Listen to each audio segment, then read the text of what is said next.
गर्दन दर्द आज की बहुत कॉमन समस्या है। पेशेंट्स आते हैं, बोलते हैं कि पेन हो रहा है, गर्दन में पेन हो रहा है या कमर में दर्द हो रहा है, और इसके साथ में जब तकलीफ और बढ़ती है तो कई बार सिर्फ पेशेंट चक्कर लेके आता है कि चक्कर हो रहा है। 60% से ज़्यादा लोग, अंडर 40 लोग भी, जो 40 साल से कम उम्र के लोग भी हैं, वो ज़्यादातर इसमें ग्रसित हो रहे हैं। तो उसके पीछे रीज़न है क्योंकि आजकल जो वर्क कल्चर हो गया वो सिटिंग पोस्चर की वजह से ज़्यादा है। मॉर्निंग से लेकर इवनिंग तक लोग काम कर रहे हैं, रात में काम कर रहे हैं, उसकी वजह से गर्दन में या कमर में स्ट्रेन आना शुरू होता है।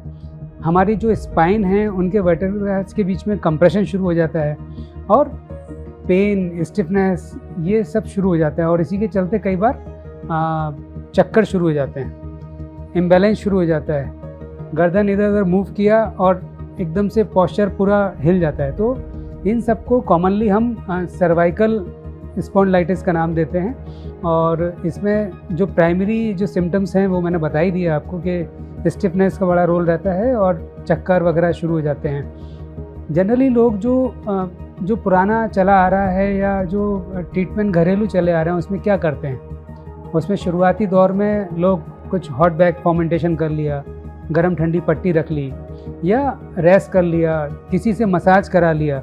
कई बार मसाज में भी कई बार लेने का देने पड़ते हैं क्योंकि जेंटल मसाज नहीं किया और हार्ड मसाज हो गया तो जो हमारे नर्व फाइबर ऑलरेडी इरिटेटेड हैं वो और इरिटेट हो जाते हैं। इससे भी बहुत साधारण सी चीज़ है कि गए दर्द निवारक गोलियां ली और टेम्प्रेरी रिलीफ हो जाता है। कई लोग बोलते हैं कि सर्वाइकल हुआ था, मसाज कराई, अब हाथों में झुनझुनी शुरू हो गई है। तो रीज़न वही होता है कि नर्व फाइबर इरिटेट हो रहा है, कंप्रेशन लेवल बढ़ रहा है, तो हाथों में झुनझुनी और चक्कर आना एक कॉमन सी बात है। बात आती है कि अब करें क्या, कैसे इस चीज़ का सलूशन कैसे मिले।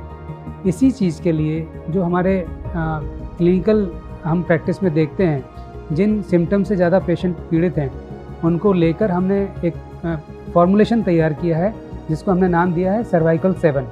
नेक्स्ट जनरेशन होम्योपैथी का ये प्रोडक्ट है बाय मीठी गोली। ये इसके जो की इंग्रेडिएंट हैं हमने जो यूज़ किए हैं वो हैं rhus tox, as a anti inflammatory use करता है। कोनियम एक बहुत अच्छी होम्योपैथी की दवाई है जो बहुत पुराने समय से यूज़ होती चली आ रही है, और उसका काम होता है बैलेंसिंग, चक्करों को रोकना। और इसमें एक बहुत अच्छी चीज़ है इस प्रोडक्ट में हमारे पास कैलकेरिया फॉस, जो कि बहुत ज़रूरी होता है बोन्स के लिए। कैलकेरिया फॉस, जैसे नाम है कैलकेरिया और फॉस, कैल्शियम एंड फॉस्फोरस, इनसे मिलके ही बोन का निर्माण होता है। तो इन और भी कुछ ऐसे प्रोडक्ट, ऐसी कंटेंट हैं जो इसमें हमने डाले हुए हैं जो कि नर्व और हमारी बोन से संबंधित होते हैं। तो ये प्रोडक्ट एक बैलेंसिंग प्रोडक्ट है जो कि हमारे नर्व फाइबर को रिलैक्स करता है, इन्फ्लेमेशन को कम करता है, चक्करों को बैलेंस करता है, बॉडी बैलेंस करता है, और सबसे अच्छी बात है कि इसके लॉन्ग टर्म रिजल्ट होते हैं और नेचुरली चीज़ से बना है, इसलिए इसके कोई साइड इफ़ेक्ट नहीं होते। तो मैं यही कहना चाहूँगा कि दवाई के साथ साथ अपना पोस्चर सुधारें, थोड़ा सा रेगुलर एक्सरसाइज करें, लाइफ स्टाइल में चेंजेस लाएं, और नो डाउट ये प्रोडक्ट बेहतरीन है। आप इसको यूज़ करेंगे तो आपको फ़ायदा दिखेगा।